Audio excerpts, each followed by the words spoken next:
Hello and welcome to the Moviescramble podcast. Today I am only joined by one of the team. Unfortunately, our bearded colleague, and I can only say that because I'm bearded at the moment as well, is doing other stuff, progressing his career, I think, more than anything else.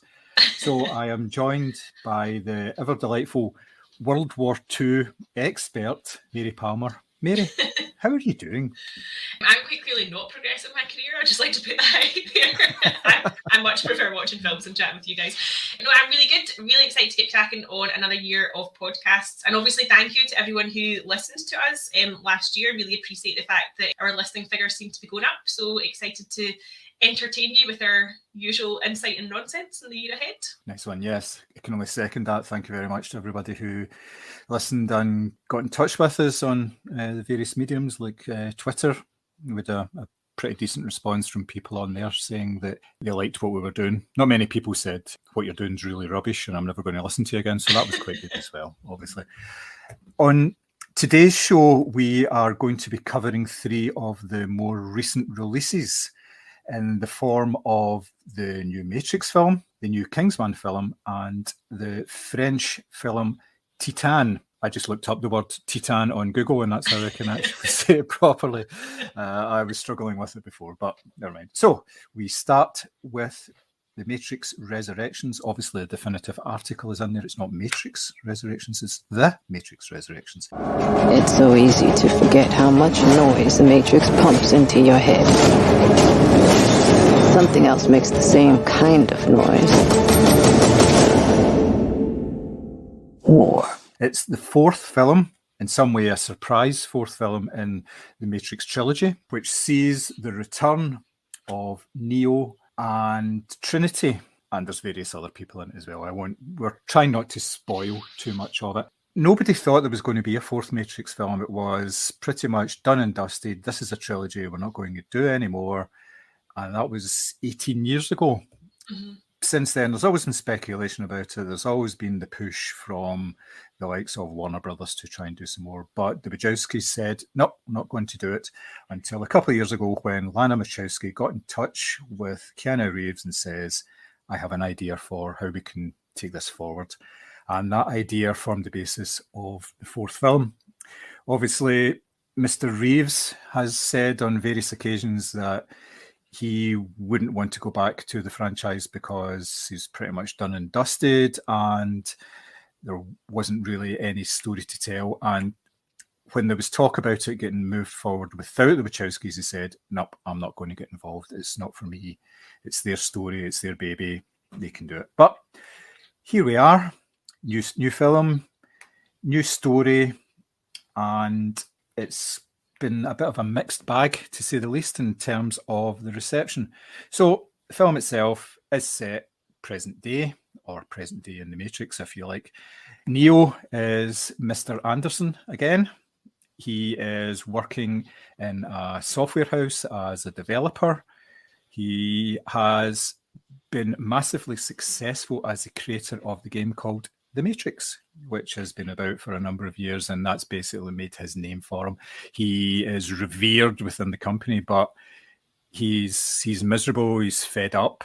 There's one pointed scene where you see him in the morning getting up, doing exactly the same thing, taking the blue pill, and just getting on with his day.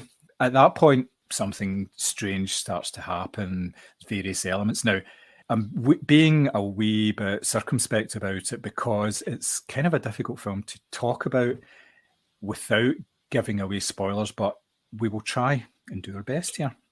Yeah. So, the soon-to-be not Miss Palmer, what did you think of the film? So I think I'm in the minority of our lovely Moviescramble group in that I did not enjoy this film at all. And to be honest with you, it's one of those films, and I don't really get this way usually, but I was tempted to leave the cinema. That's how much I did not enjoy it. The thing is, I feel like almost in a way too much time has passed between how sort of groundbreaking and exciting and different the original Matrix movies were and this particular film. I get that it was trying to be quite meta, quite cynical. You know, there was lots of jokes about like Warner Brothers pushing the product through, that sort of thing. But I feel like you only get to be that way if your actual product is good. And I just didn't think this film was. I was surprised about it because I thought it was going to be a bit of a retread of the first three films, and it was, but it did it in quite an interesting way, shall I say. It wasn't a perfect film by no means. I'm not one of these people who are saying this is brilliant, it's a 5-star movie or anything. I would say probably at best it was a 3-star movie. It started very well. The opening scene is a recreation of the opening scene of the Matrix film, which under normal circumstances would raise alarm bells, thinking, well, what are they doing here? But when it's explained about what's going on, and it's actually a construct that Neo has set up in order to test things, but in his subconscious, it's almost like a cry for help. It works in that respect, and you start to see things from a slightly different perspective and different people actually watching it as well. And I thought, yeah, that works. So that was very good. The first hour of the film was excellent because it started setting things up really well, and you got the analyst character coming in as well, which I thought was quite a nice touch, basically saying, well, you used to be mad, but you're okay now. Everything's fine now. And I thought that was very, very well done indeed. The whole thing about it all being in his mind, and Neil Patrick Harris was very good in the role. Where I think it turned a lot of people off was the action scenes and the way that it didn't do. They were extremely poor. Yeah. It didn't have the same impact as the original Matrix films. Now, you've got to remember that there was nothing really like the Matrix films in terms of action when they came out. So it's kind of a high bar. And I don't think they really tried to do that. They obviously had to include action scenes, but it was more about the idea of the story, the fact of him maybe being back in the Matrix, maybe not, maybe he imagined it all this sort of stuff. I found that to be the more interesting part of it. The action part of it, some of it's good, some of it not so good. But it was, I at no point did I think I'm going to leave the cinema here. I found, again, so the action in particular was really bad because I felt it was really tight and close up, and I felt you didn't get to see anything. It was one of those kind of like swirly, camera things that they keep seeming to do in these big blockbusters that never really works for me because it feels like cheating. And I understand that a lot of the cast are 20 years older than when they made the last movie, perhaps, but then actually in saying that, Keanu Reeves is still kicking ass in the John Wick film, so there's nothing to say he couldn't do it.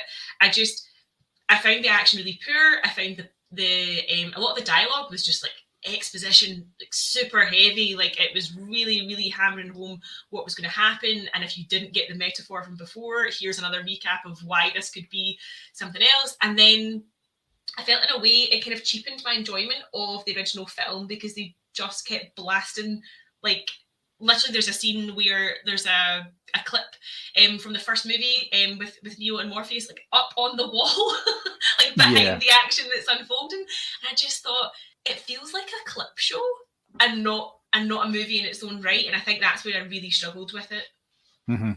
Yeah, that was the whole bit about how it was mixing up reality, or the reality of the film, where the clips that they were showing were actually from the game The Matrix rather than the film, but it was actually from the film. And that was I didn't think the sort of primary antagonist was particularly good this time. It was Jonathan Groff. Oh, so I have the opposite opinion. I thought Neil Patrick Harris was terrible, and I loved Jonathan Groff. All right, okay. So I genuinely think, I mean, I'm gonna level with you, John. I haven't seen 2 and 3. I've only seen the first one, but I think that I really like Jonathan Groff. I thought he was quite sinister. He is good though at being that kind of sinister, creepy way. Whereas I never take Neil Patrick Harris seriously as a sort of, don't want to give too much away, but as a potential villain. I just see him as a comedy actor, and I really struggle with. And I know that's not fair because he's obviously trying to play against type here, but it didn't work for me in this sense. Yeah, no, I can understand that. You always think of him as a more sort of comedic actor, or even in Series of Unfortunate Events, where he was like the sort of antagonist there. There was still a comedic element to his performance and everything, so it's difficult to get away from that. But yeah, I didn't really connect too much with the performance with Jonathan Groff. It seemed to be sort of too derivative of the original Hugo Weaving performance. Yeah, I and thought, it's obviously never going to live up to that, and I totally get No. that. I think he is good at playing. I really like. I mean, obviously, I'm quite a big Hamilton fan, and I really loved him in Mindhunter. He was even really good in Glee back in the day, and I just perhaps I've been blinded by I just like him as an actor, but I did think he was quite good. But again, he was kind of making jokes about Warner Brothers pushing this through and stuff like that, and I understand they were playing with the sort of meta nature of this film versus, he's created that game versus is he actually in the Matrix? And I understood all of that. It didn't really come together for me, I'm afraid. And actually this time around, I thought there was almost no chemistry between Neo and Trinity as well, which was a wee bit disappointing. It just kind of fell flat for me. A lot of the relationships and the dynamics just didn't really work for me. And then there was that weird, almost like a Saturday Night Live sketch of like coming up with the new game, which just didn't fit in with the rest of the movie. It just, the whole experience felt quite surreal to me, and I did wonder what pill I had taken that morning because it wasn't working for me, I'm afraid. That was a bit weird, yeah. The whole thing about how they put the game together and referencing Warner Brothers, they were pushing for it and all that. It was a bit weird. I'd recently watched Mythic Quest: Raven's Banquet, which is a comedy show on Apple, and it's about a games development company, and it was very like this. the way that they talked about the game and how we need more action and all this sort of stuff. We need more guns and all that sort of stuff. I thought, that kind of worked really well. It was very interesting, but it worked very well in the TV show. Didn't work so well here. And you kept coming back to that as well. It would have been fine if it was just a one-off, but they returned to that a couple of times. And at the very end, in the post-credit, there was a whole bit about it as well, which, it was the whole sort of meta angle of the story. I think that was the primary push for the film, the fact that we go a bit meta, we talk about it as if it is actually a product, and it's actually out there in the real world, which in a lot of ways it is, because there's been a number of successful games that have come from the franchise, as well as the second and third film. Now, an interesting point, you said you haven't seen the second or third films. I don't know if you're really missing out all that much, to be perfectly honest. There's good bits in them, but there's a lot of rubbish in them as well. I was told that the quality dipped significantly. Basically, I think the second one, how it was described to me, was the second one's one big motorbike chase, and the third one's a metaphor for Christ. And I was like, okay, I think I'll just stick with watching the first one, because that actually sounds like the best of the trilogy. And I understand that sometimes when something is so big, you're never going to replicate that. But I almost feel like this is, one of those things that, the trilogy does have a lot of respect. It has a huge following. It's obviously influenced a lot of other directors and writers and approaches to cinema. I just feel like I do not think that we needed this film at all. It's one of those sequels where it did kind of just feel like a bit of a cash grab, because I don't think it actually adds anything to the original trilogy or indeed the original film. And it just, to me, part of me is struggling to actually talk about it, because I feel like I've actually blocked a lot of it out of my mind because I just didn't enjoy it that much. And I just, I don't understand the logic as to why it was released. It didn't feel like we needed it, or like there was a great big calling for it either. I don't know. I mean, obviously I'm not in any sort of like Matrix fan groups or anything like that, but was there a big push for this, or has it just sort of happened? Not especially. A lot of people had basically come to terms with the fact that there wasn't going to be another Matrix film. And you think about it, as I said at the top of the show, it's been 18 years. So that's why I don't think it was so much of a cash grab, because if it was, they would have done it a lot sooner. They would have announced it maybe 3 or 4 years after the end of the trilogy. Yeah, we're doing a new one. Now, there has been talk of this becoming a second trilogy, which is very much in doubt because the film didn't perform as well as expected. Did it do well at the box office, or not especially? No, it was released simultaneously at cinemas, and in the US it was released in HBO Max as well. So it was the same as Dune and various others. No, it was part of the HBO subscription. You had to subscribe to HBO Max in order to get it. We don't get HBO Max here yet.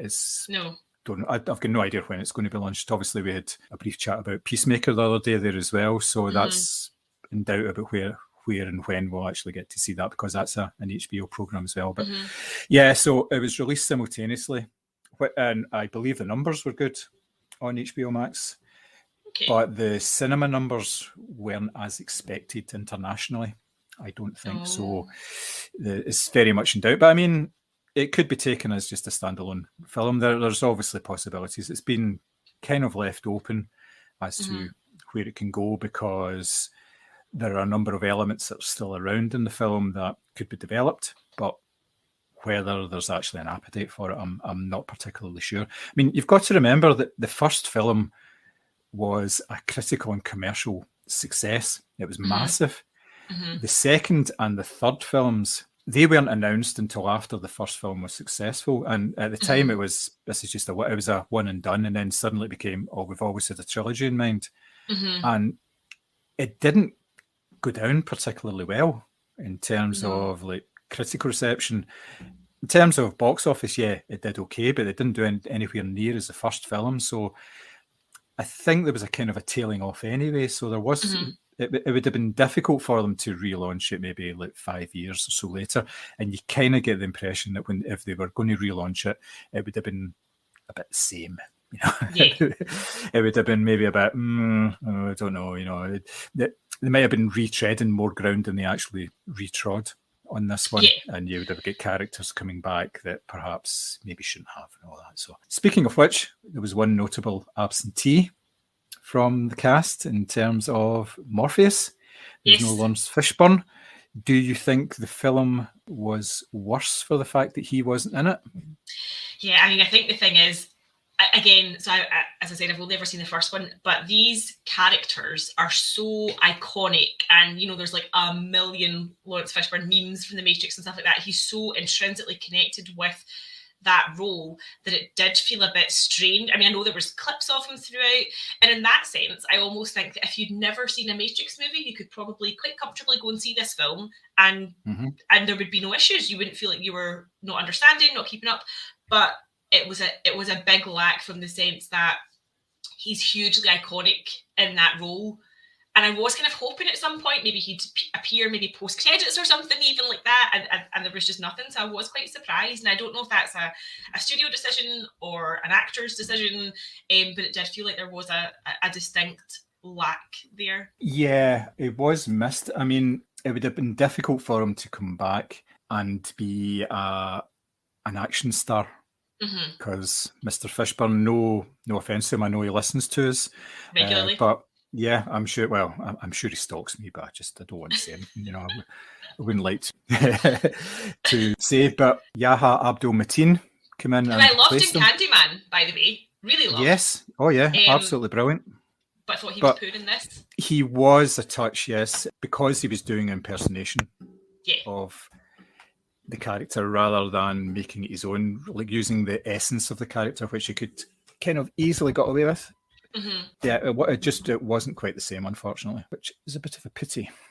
Yes, as I say, I thought there was good performances in this. I just thought that, as I say, the action was so poor, and it's a shame because Keanu Reeves can do it. Like, he absolutely can. He's still doing it in the John Wick film, so I felt like it was a bit flat. And I thought Jonathan Groff was really good, but I did feel like there was kind of a lack of chemistry sort of overall. And as I said, I feel like if you're going to make jokes about not rushing a product and it not being crap and sequels not being as good as the original, your product has to definitely stand up. Yes, and absolutely. this just didn't for me, I'm afraid. But I know that you and Simmy did say that you quite enjoyed it, so I'm not going to shit all over that. It just wasn't for me. No, I totally understand where a lot of people are coming from with this, because a lot of people had very high expectations of it, because with the way that a film gets more revered as time passes. We've seen this so many times. It's got that cult status now, doesn't it? So yes, yeah. So people are going to want it to be good or expect it to be really, really good. And this wasn't. I mean, I totally understand where you come from. It wasn't a brilliant film. It was an okay film. Would I watch it again? Probably not. There's other stuff to see in it. There's lots of wee touches in it which were quite nice. Obviously, there was a lot to do with the fact that it's Lana Wachowski who's doing it. Like, the name of the game he is working on and failing to produce properly is called Binary. So, you know, not everything's a 1 or a 0, you know, this sort of stuff. There's all the perceptions of that. There was some nice wee touches in it. The fact that Carrie-Anne Moss's husband is called Chad, and that's Chad Stahelski Right, from the John Wick films. Yeah, I just thought it was like Chad, as in like how that online persona of like Chads and Stacey's. I thought it was a reference to that. It probably is as well, but the fact it was this guy who's obviously heavily involved with Keanu Reeves as well. There was lots of wee bits, lots of wee touches that you could take from like a second watch, but is it worth it in terms of watching the film? Maybe not, but as a one-time viewing, enjoyed it. It was a spectacle, but it wasn't quite the spectacle I thought it'd be. It kind of ran out of steam a wee bit, unfortunately. But that's not to say that I didn't enjoy it. I mean, I've seen a lot worse than the Matrix films. I hope they don't make another one. I was just about to ask, do you think? No. But if it's not performed well, chances are they won't. I still don't quite understand how there's been this push for this to happen, if I'm being completely honest.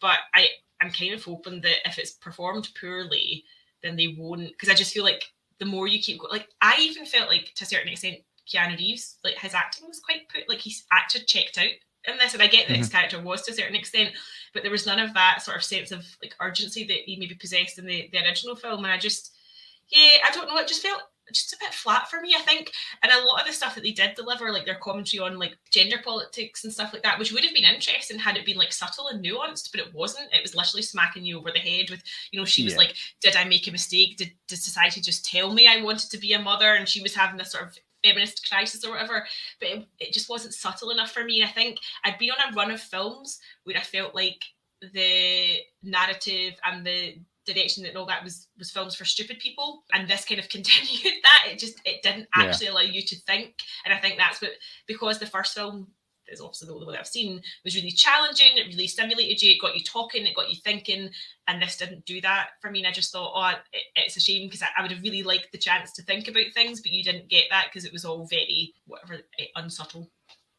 Yeah, I think one of the main pushes in terms of the studio is that they can repackage all the previous movies into a nice wee quadrilogy box set again and punt them out on 4K and Blu-ray and whatever formats. And there's a new game coming out as well, which... Oh, is there? Okay. Yeah, they just released a demo. It's an Unreal Engine game, which they released on the sort of next-gen consoles, and it looks fantastic. There's a bit of an introduction with Keanu Reeves and Carrie Moss. And at first you think, yep, that's them. They're speaking, but it's not. It's actually graphical representations of them, and it's spot on. You should get Chris to show you. I'm sure he's looked at it on the Xbox. I've had a look at it on the PS5, and it's totally spot on. Really, really good. And then there's a whole sort of almost like a sandbox city game you can go in and mess about with as well, which looks really, really good. So there's life in it yet, but I don't know if there's the profits to be made, because they must be looking at this film and saying, well, it didn't make that much, so therefore by the law of averages they're going to have to either spend a lot more money on the next film if they want to make it, which, I mean, no one's actually said anything about it, firmly said, yes, this is going to happen. And obviously, Lana Wachowski hasn't said, I have an idea for in order to make this into a trilogy. They're not going to do one film, they'll do two.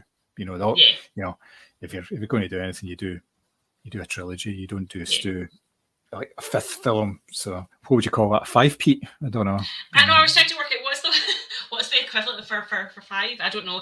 I just I also just feel like I don't know if maybe the world has moved on since the first Matrix was, and I just feel maybe the messaging and stuff isn't as interesting and as unique as it once was, and I think that's a bit of a shame as well. But it's probably been diluted a bit by the fact that it was so good and so clever when it first came out that it's maybe not got as much to say now. But I can, I mean, if there's a game coming out and stuff like that, I can totally see how they would span off and do different things. But put it this way, I wouldn't be rushing out to see another one should it come out in the cinema. No, cool.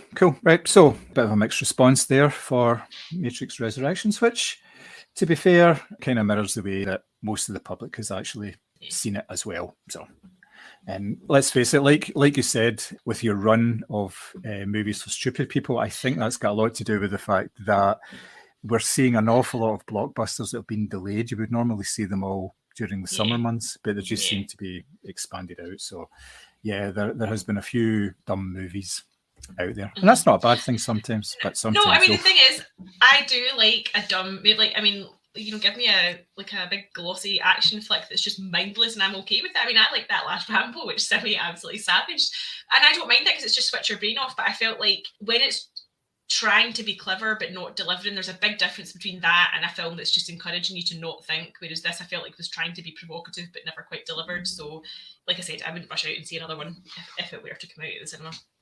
Yeah, well, my recommendation would be, if you haven't seen it, catch it when it comes on whatever streaming service it'll pop up on, if it does, because it's one of these ones that'll probably end up in Sky, I would imagine, Sky Cinema more than anything else, because of their deal with HBO. But after that, we probably won't see it until HBO do whatever they do, or I don't know, maybe they will sell it to somebody as a secondary viewing experience. It's a bit of a weird time in terms of some of the stuff that we're seeing, or we're getting and not getting at the moment with the number of services out there, but that's another conversation. Anyway. So, second film we're going to look at is another film as part of a series of films. There's a bit of a theme, isn't there? This is The King's Man. The world burns. You have no idea of what men are capable of. We must do something. I know you want to fight. But there are other ways of doing your duty. You're going to need a suit. Now, this is the third Kingsman film, but it is not the third in the series of the Kingsman films. Initially, there was going to be a Kingsman 3 film, which followed the exploits of Eggsy. And the director and producers decided that instead of doing that, they would put that on hold. Apparently, it's still going to happen, but they would go back and do something of an origin story, if you like. Not an origin story for the characters that were actually in the Kingsman, but for the organisation itself. This film is set during the First World War, just before the First World War, and the events of the First World War are the backdrop of this, and it tells the tale of the Earl of Oxford, I believe, and his son, who, having gone through a family tragedy when his son was very young, the Earl, played by Ralph Fiennes, has dedicated his life to keeping his son safe and keeping him out of the way.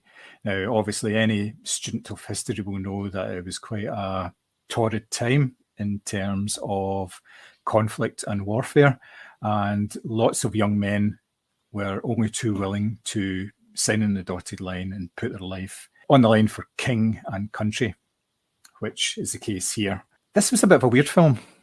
I didn't know if I actually wanted to see it, because the first Kingsman film was excellent. It caught me by surprise. Really good story. Second one was a bit bloated. Shit. Well, yeah. When you see Elton John doing a high kick in slow motion, you're kind of like, there's a shark somewhere that's been jumped. That's definitely happened here. But and I wonder, and that made me think, like, surely they took a break, because even they looked back on Golden Circle and went, guys, that was terrible. Yes. Yeah. So, as I say, this film weaves the story of the formation of the King's Men, which in this film is just a tailor shop. Mm-hmm. It's nothing more, but it sets things up in such a way that the characters here, who are obviously all fictional, are interweaved with certain aspects of the First World War, how it came to happen. Like, for instance, they were there when Archduke Ferdinand was killed. Things like, all this sort of stuff. So there was a lot going on here. Yeah. What did you think about the film? What were your initial thoughts before it came out, and what did you think about it? So I was really intrigued. Obviously, everyone knows I love a war film. We'll not get into that. But actually, there's not a lot of... well, There's not a lot that would probably stop me going watch a sort of a Kingsman film. I know the second one was rubbish, but I did really enjoy the first one, and I kind of trust this franchise to sort of rectify itself. So I saw the initial trailers, thought this looks cracking. Literally saw a glimpse of Rhys Ifans as Rasputin and thought, yep, I'm in. This looks nuts. And I like the fact that they had obviously this kind of secret society of bad guys that included, you know, Mata Hari and Lenin and all these sort of guys who are willing to go and fuck shit up in Europe, basically, to, you know, bring about war. And so obviously you do see the assassination of Archduke Ferdinand, you know, you do see the seduction of the American president, and you see all these events sort of unfold. And obviously at the heart of it is this story of Ray Fiennes and his son, who is doing his damnedest to disobey his dad and obviously go and fight at the front line. What I think really surprised me is, as much as there is, like, you know, balls to the wall chaos, like, we'll get into the Rasputin bit later, I'm sure, because that's just, it's fucking mental. The whole thing's just fucking mental. So there's that, which is good fun, and you get, you know, some kick-ass action, and Gemma Arterton's really good in it as well, and you get, like, nice, light, fun stuff. There was a lot of scenes that really, I'm not going to lie, I was tearing up. It was quite dramatic. It was quite, they didn't shy away from how badly prepared, you know, British troops were for World War One, and how horrendous it was in the trenches. It felt like a really good historical drama, as well as obviously this completely fantastical notion of a secret society of people trying to sort of do good and protect Europe. So yeah, no, I really enjoyed it. I know, and I have read that there's a lot of problematic politics being swept to the side in this film, with particular regards to Charles Dance playing Kitchener and our involvement in the Boer War. And I totally understand that if you want historical accuracy, you ain't getting it here. But as a piece of spectacle cinema, I really enjoyed it. Yep, I would agree with that. What surprised me about the film was the first hour of it, like you say, was lots of people sitting in rooms talking. There was obviously the introductory part, which was in Africa, and it did touch on the fact that we invented the concentration camps, because you see that from the very opening scene and everything.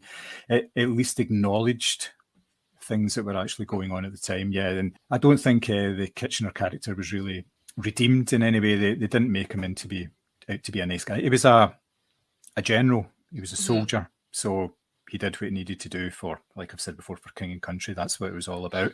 But yeah, I kept waiting for there to be some sort of action scene early on and things like that, and it didn't appear. It was quite a serious drama in a way, and there were a lot of chatting. My watch just decided to talk to me. There was a lot of talking. There was, and a fair amount of exposition. They brought all these characters in together. I liked the way that they brought this. There was almost like two secret societies going on at the time. There was a secret society which was run by the Shepherd, yes, I believe, with the Scottish accent, which was just hilarious. Yeah. That was just brilliant. And there was the other sort of secret society which was made up of maids and servants. Yes, which I love that whole idea of, like, that these are the people who they're in the background, but they do hear and see everything round about a house just by weaving in and out of rooms. So I thought that was really clever. The Shepherd, can I ask a question? Because the more this film went on, I was like, this accent is getting on my tits. Like, this needs to stop. Do you think it was, like, purposefully bad? Like a bad Scottish accent, right? Okay, because I was just think like, it was a very terrible. It was a very put on Scottish accent. I won't say, like, for most of the film, you don't see who the Shepherd no, you don't is. know, and I wouldn't spoil that. No, he's always in darkness. He's always in the shadow, or he's the shots from behind, and they don't give very much away because I think he's got a bald head, so you don't see very much at all. I kind of thought it was almost like a Peter Mullen on steroids kind of an accent that he was going for, which, and that in a way kind of kept you guessing about who the character actually was. Now, when it became apparent who was, you're kind of going, of course, it kind of makes sense. But we don't need to go into that. I would rather not spoil that at all. No, me neither. But yeah, when I did find out who it was, I thought about another role that he had been in where he'd done an accent, not a Scottish accent, and it was bloody awful. But right, okay. I mean, don't get me wrong. Like, as many actors have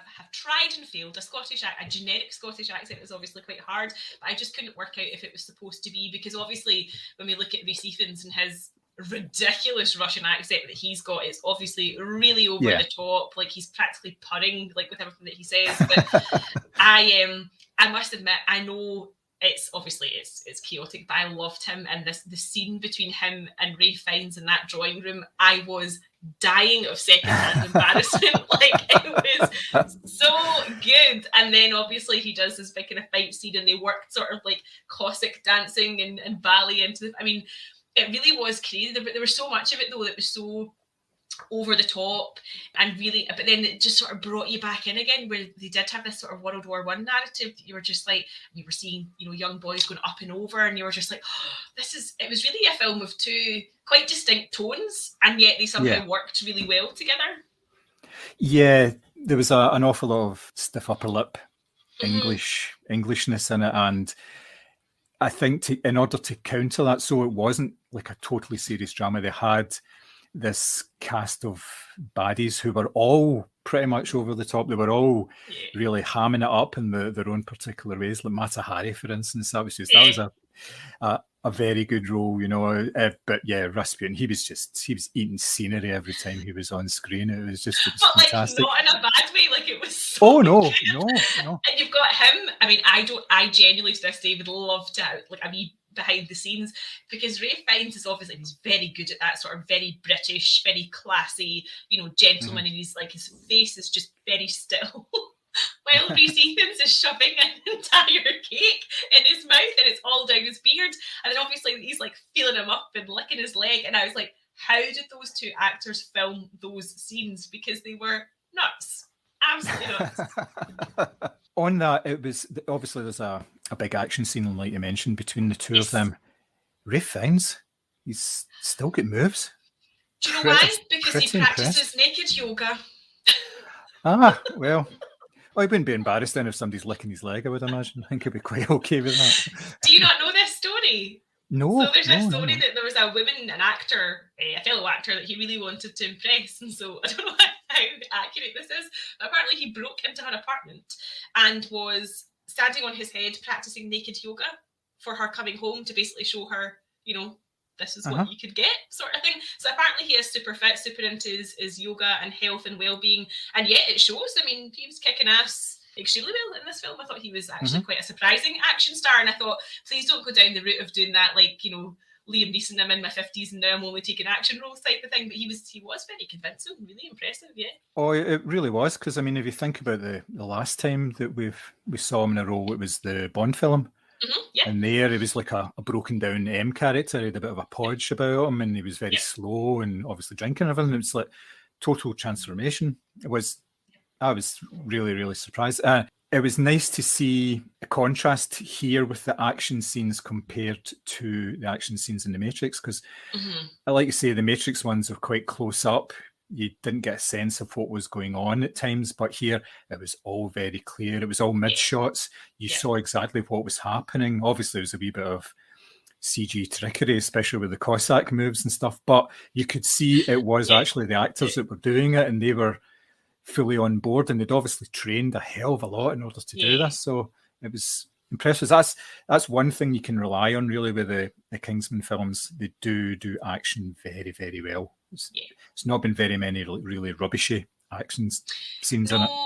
No, and they never outstay their welcome either. Like they kind of know when a fight should sort of come to its natural end, which I thought was I did, as I say, I really, really enjoyed it. I thought the sort of blend of the two kind of narratives was really good. And also, if you're a fan of European cinema, I mean, there was loads of good cameos in there. There's obviously like August Deal, Daniel Brühl, although there distinctly was not enough Daniel Brühl, and Alexandra Maria Lara. Like if you watch a lot of German cinema, there was like really nice cameos in there. But yeah, not enough Daniel Brühl. But obviously, I'll not go into any spoilers. But I think the post-credit scene sort of sets it up for something a bit cheeky coming soon.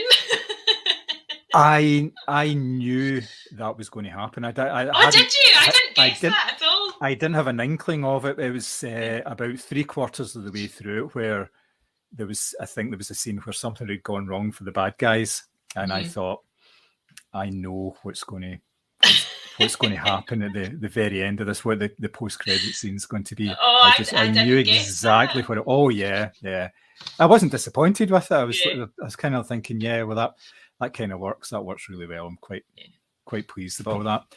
What did you think about the fact Tom Hollander was playing 3 different roles here? Oh, I'm so glad you brought this up, because I thought that was, I mean, it was like crazy, wasn't it? So he was, you know, the King of England, very sober, very somber, very, you know, being serious about his country. And then it's the German Kaiser. It was like every really bad German stereotype you could possibly have, with his little, obviously, shriveled hand.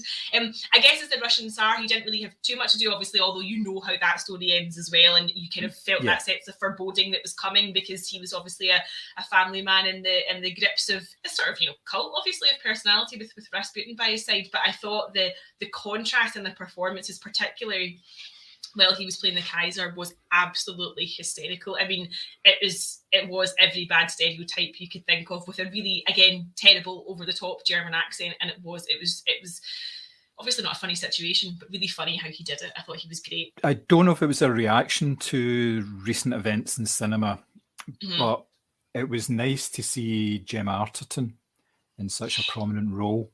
She was great. She's a fantastic actor at the best of times. She has had a pretty varied career. Sometimes there's an awful lot of English Rose sort of acts that she does, but no, I thought she was terrific here.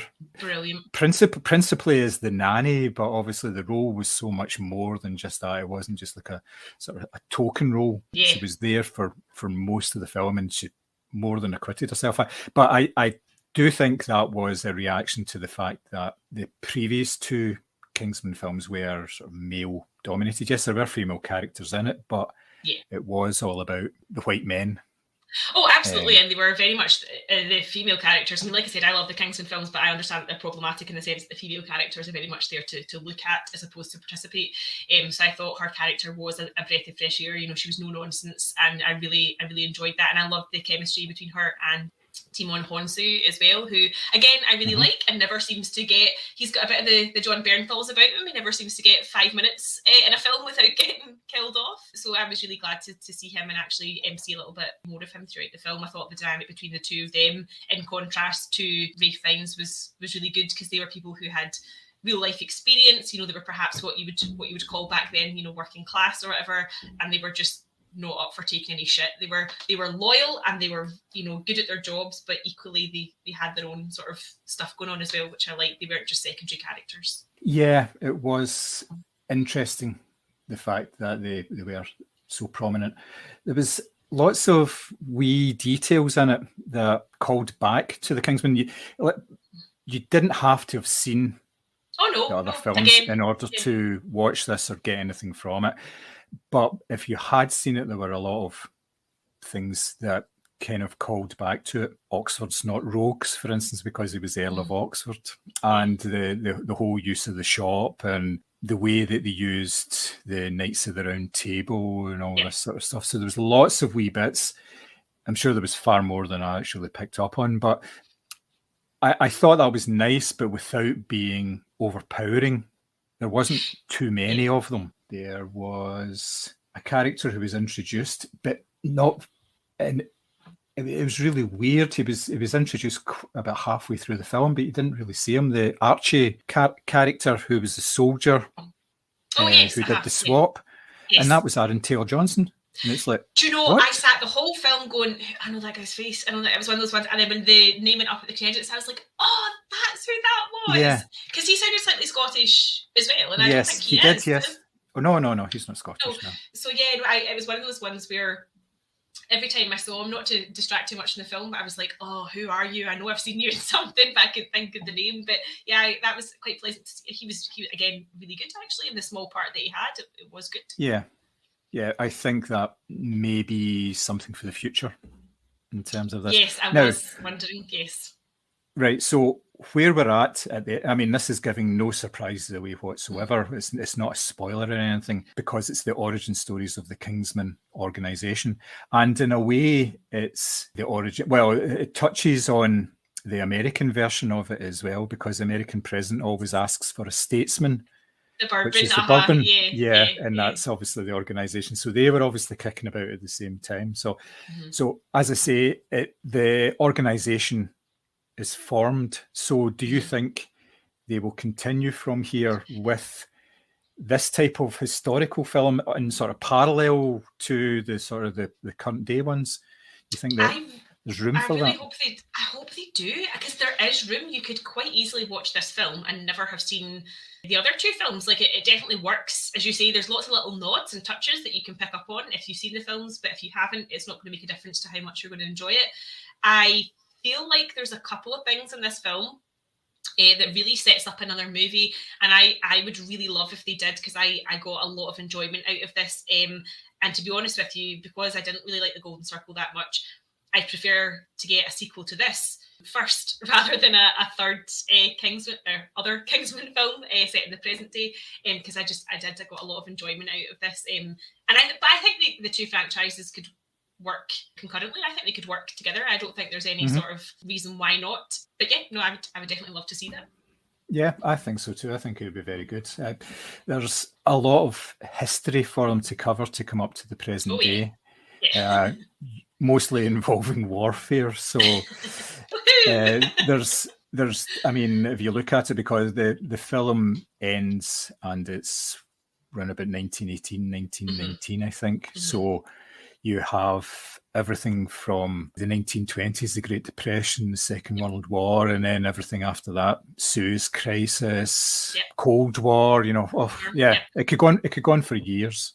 It really could. I was just thinking right up to because I've just finished reading that Girl at War, right up to the breakup of Yugoslavia. Like there's everything, because the whole world was, I mean, it still is incredibly unstable, but there does seem to be this huge chunk of time where there wasn't actually any peace. I mean, I doubt they would dabble too much in modern politics, because that's not the kind of film they are. They're not trying to make that sort of point, I don't feel. But there's plenty of source material there, and I would love to see them tackle some of it. Yeah, I mean, the first two films were almost like James Bond type films. It was a villain, it was a baddie who was want to take over the world or kill people or whatever, you know. In fact, I'm struggling to remember what the plot of the second one was. I think I've only watched it the once.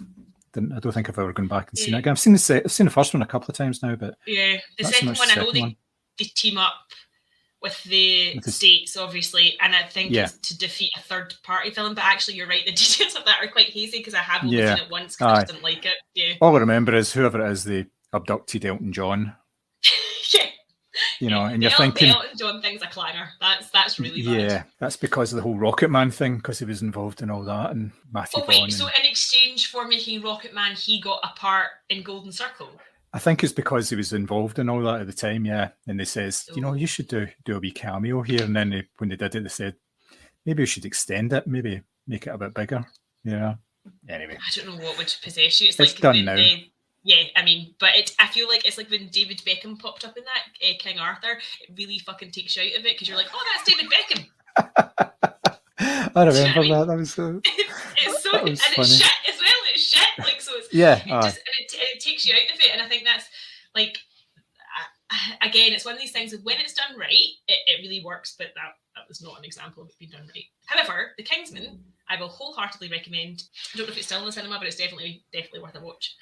I think it's still in a few cinemas, and no doubt it'll be coming to either Amazon or Netflix. In fact, I think the Kingsman films came to Netflix, I believe. I think I saw on there. Yeah, so chances are it'll end up in one of the major ones anyway. So we will see them at some point again. It's well worth checking out. It's a very good film, and I'd kind of like to see it again, just because, to try and pick up in some of the wee details that you do miss first time around, especially when you're enjoying something so much, you do miss some of the historical details. Although I did pick up in the Peace in Their Time toast that the King gave me, go, I get that. I understand that reference. I know what that one is. So, I'm not going to lie. Like, I when they obviously set up Gabriel Princip and stuff like that, I was like, I wonder if I'm the only one in this cinema that knows what his actual name was. I was feeling quite cocky sitting watching it. I'm not going to lie. This actually happened, guys. Yeah. Nice. Nice. Yeah. So, 2 films down, 1 to go. Now, the third film is a bit of a different one. It's a totally unique film. It's not part of a franchise. And in a lot of ways, it has been a bit of a controversial film. The film is Titane, from director Julia Ducournau. I think I hopefully got that right. The director of the much lauded film Raw a couple of years ago. And there was a short film previous to that, which I saw on Mubi, it's just a 15-minute film, and it was a bit of a body horror thing as well, which was kind of good. It was about a young girl who basically hits puberty and the changes she goes through in order to blossom into more of a woman rather than a small spotty girl. And that was a real body horror thing, shedding of skins. It was much metaphoring, put it that way, in that film. So, but if you get a chance, check it out. It's only about 50 minutes long. So here we are. The film Titane it's been classed as a body horror film, and to a certain aspect that is true, but not entirely, because there's a hell of a lot more going on here than just that. It focuses on a young girl, Alexia, who at the beginning of the film, she is maybe about 9 or 10 years old. She's in the back of a car with her dad. She's making broom. She's a dick. Yeah. Oh, she's horrible. Yeah, she's sitting there making all these sort of car noises, brooming noises, and her dad is getting more and more worked up. And he basically tells her to shut up. And her response to that is she takes off her seatbelt. He turns around to scold her, and of course the car is an accident, resulting in her getting a brain injury that requires a titanium plate being put in her head. Cut to her getting out of hospital with half of her head shaved, massive big scar, and she basically ignores her parents and goes over and kisses their new car and embraces it. From there, we cut to Alexia as an adult, and she is a dancer at motor shows where she erotically dances on top of cars. Now, from there, you think, where is this film going to go? It's quite a strange opening to begin with. What we get is a young lady writhing all over the top of a car, and then at the end of the night, seeing that the hall where the cars were being exhibited is empty, she decides to go back, have a swift one with one of the cars, using the seatbelts as restraints, and then is accosted by a fan. She's obviously got a bit of an online following for her act and everything, and it transpires that this guy wants an autograph, and then he wants a wee bit more, and he gets slightly more than they actually bargained for with well, it's not a hairpin, you would call it. What would you call it? I would call it a hairpin or a hair slide. Yeah, a hairpin, yeah. He basically gets a hairpin in his ear, and that sets the tone for probably the first hour of the film. We find that Alexia is with I don't want to say with child, she's with motor vehicle possibly, and minibus. she starts to change, and things kind of spiral out of control from there in terms of her home life, her interaction with various other people. There's a pivotal scene that leads to her having to go on the run, hide herself, and that's when she decides to take on the persona of another person in order to almost like to hide out in public. And that's when the film gets really weird. More weird than it actually is at the moment. I think I've talked quite a lot about the film I don't think I've really given too much away, because there's so much going on here. It's extreme, and I obviously wrote the review for the site, and don't read the review if you've not seen the film, because I thought I actually don't know how I'm going to talk about this without giving stuff away. So I've had to in order to discuss some of the themes that get thrown up. But I think that's a really good synopsis without actually telling the big sort of twists and turns that go on. So yeah, so there are elements of body horror in here. Yeah. Physical injury to oneself, physical injury to other people of various degrees.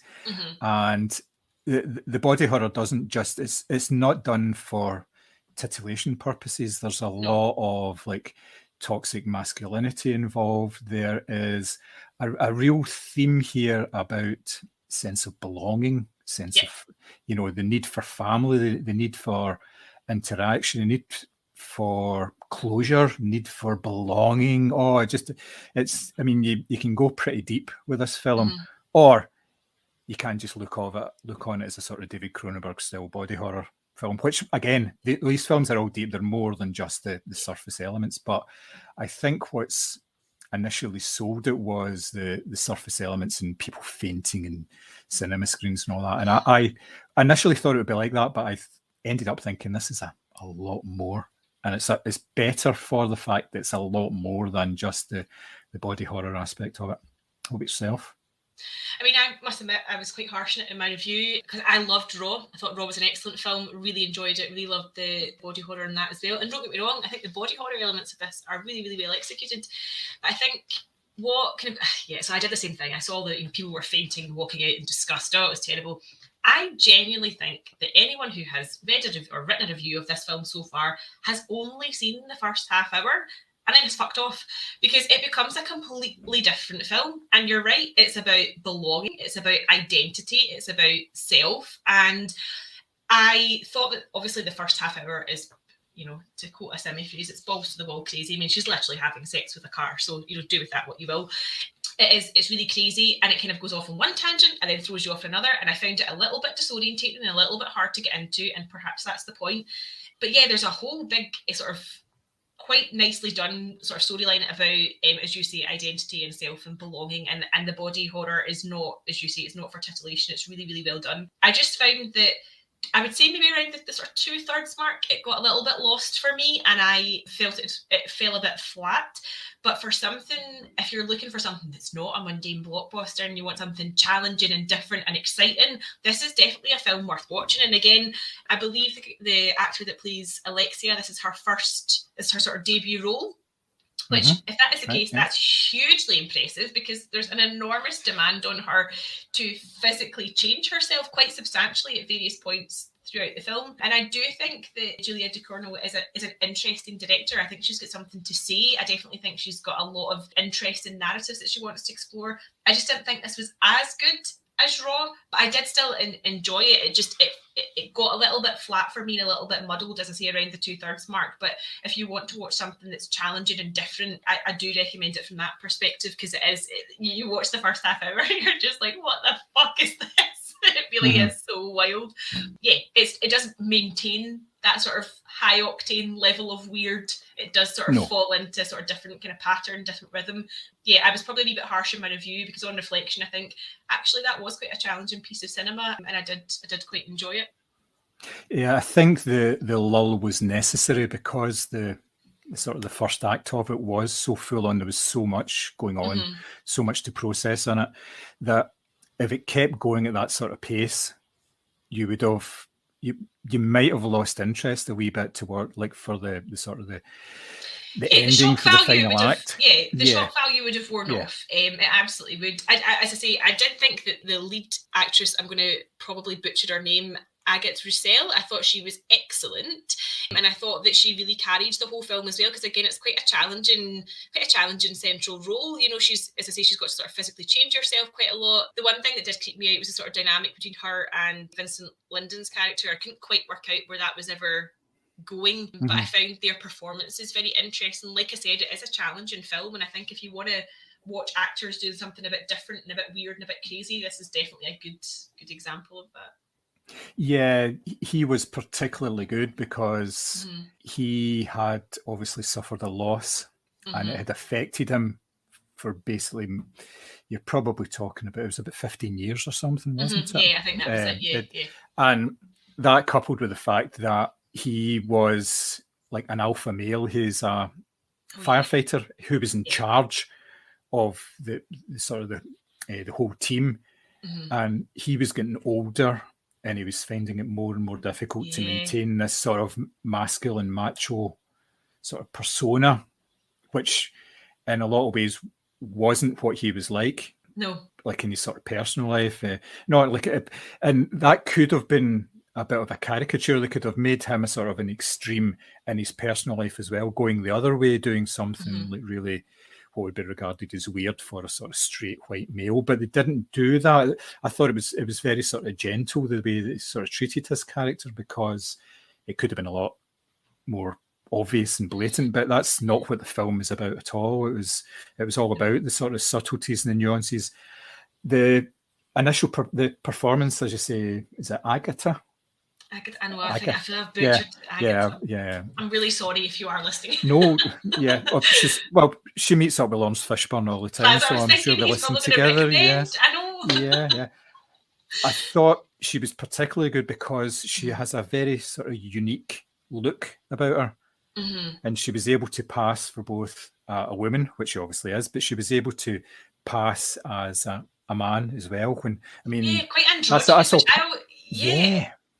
I It's always really, think though, like French women, and it's going to sound really, but I always think French women have like a really obviously good style and a really good sense of self. And actually to see that deconstructed, because even when she was the car dancer, she wasn't stylish. She was like, you know, in the fishnet tights and the short little hot pants and all that sort of thing. She was there to be objectified. And then she stripped all that away from herself. And she literally looked like a completely different person. And that's what I mean. Like the role was very physically demanding of her, from the sense that it wasn't just the body horror stuff. It was that she completely changed the character. So she had to go from being this very extrovert character when she was writhing about on top of a car, and the persona that she had as a public figure with her fans and all this sort of stuff, and sort of in a way she was the sort of top dog amongst all the dancers. Oh yeah, so you could tell that she was the dancer they all aspired to. And then you obviously touched on the sort of toxic masculinity, and it's that, and it also kind of touched on a way on sort of like fandom, and how as fans we sort of expect a piece of whoever it is that we admire, whether that's on Instagram or on Twitter or in person, where, as you say, it's can I have an autograph, but then it's can I have more, and can I have more, and can I have more, because I feel like I have some sort of dominion over you, because I feel like I know who you are, sort of thing. So there was really interesting themes explored, but I must admit, I felt to a certain extent they were kind of throwing the kitchen sink at you, because there was a sort of, I'll not go into spoilers, but there was a reason why she went on the run. There was the extreme sex scenes with the car. She obviously got in a relationship with a woman. Then there was the extreme damage that she did to her own body. And it did kind of feel like, pick one of these things and run with it, because it did feel a wee bit too much at times. And that's probably why, in fairness, I felt it dipped, because it had thrown everything at you, and then it just kind of went a bit quiet, you know? I thought the car sex scene was done reasonably subtly. It could have been a lot worse. Oh yeah. I was fully anticipating something that involved a gear stick, and it didn't go down that road. It wasn't a caricature. It was like you could, again, it wasn't for, you know, titillation, as you said. It was very much like this is just part of who she became as a result of an accident, which I must admit, kind of thought she got what was coming to her, because when she started kicking her dad's seat, Adam put fuck out her. So. Yeah. Yeah, I know what you mean. Yeah, if you've ever been in the car with a child who kicks the seat, you're kind of like, yep, been there, done that. Yep. So the film obviously has done very well. It won awards at Cannes. It's been revered. It was in lots of top 10 lists, including my own this year. I saw it quite late on. I didn't see it until the cinema release in December, and I was kind of blown away by it. I thought it was, it's like you said, it's a good antidote to mindless nonsense that we tend to get bombarded with on a weekly basis. It was interesting that the sort of genesis and the initiation of the story. I listened to a podcast interview with Julia Ducournau, and she said she sat and stared at a blank page for a year before doing it. And she wasn't saying this for effect. She was actually quite annoyed about the fact that it took her such a long time. Part of it was to do with the fact that Raw was received so well. I know there must be that, but there must be that pressure. Like how the hell do you follow up something that was so good? So yeah, I mean, I know that our Simi puts a lot of pressure on himself with his novels, because they're obviously really good as well. And then I'm quite sure he can identify with staring at a blank page for a year type of thing. But yeah, I mean, how do you follow something like that up? And I guess she could have done something. She's obviously gone for something that's quite wild. Like if you read the basic synopsis of it, it's like Lassie gets pregnant with car. it does sound kind of crazy, but when you think about the actual, and it's the same with Rob, when you think about the the subtext that she was trying to explore there, there's a lot going on, and I guess I can totally see why she felt pressured into competing with her own work essentially. Yeah, it must be very, very difficult. It's interesting to see how different filmmakers and different writers go about the process, because obviously with a film, there's the whole process of it gets written, it gets made, there's a post-production, and then there's the actual, it goes out on tour basically, especially with an independent art house film. It tours possibly for the best part of a year. I mean, obviously it was Cannes last June, actually premiered, so you're talking about 6 or 7 months worth of publicity and everything that they're doing for it. So what you find with some filmmakers is they use that time to actually develop new ideas. So they've always got something on the go. But not everybody can work that way, because some people need to basically just fully concentrate on it. And I think she's one of these people who just needs to finish something, have a definitive end to it, and then say, right, what's next? And if there's nothing next, just wait for it to happen. Now, it must be quite a stressful thing just to be...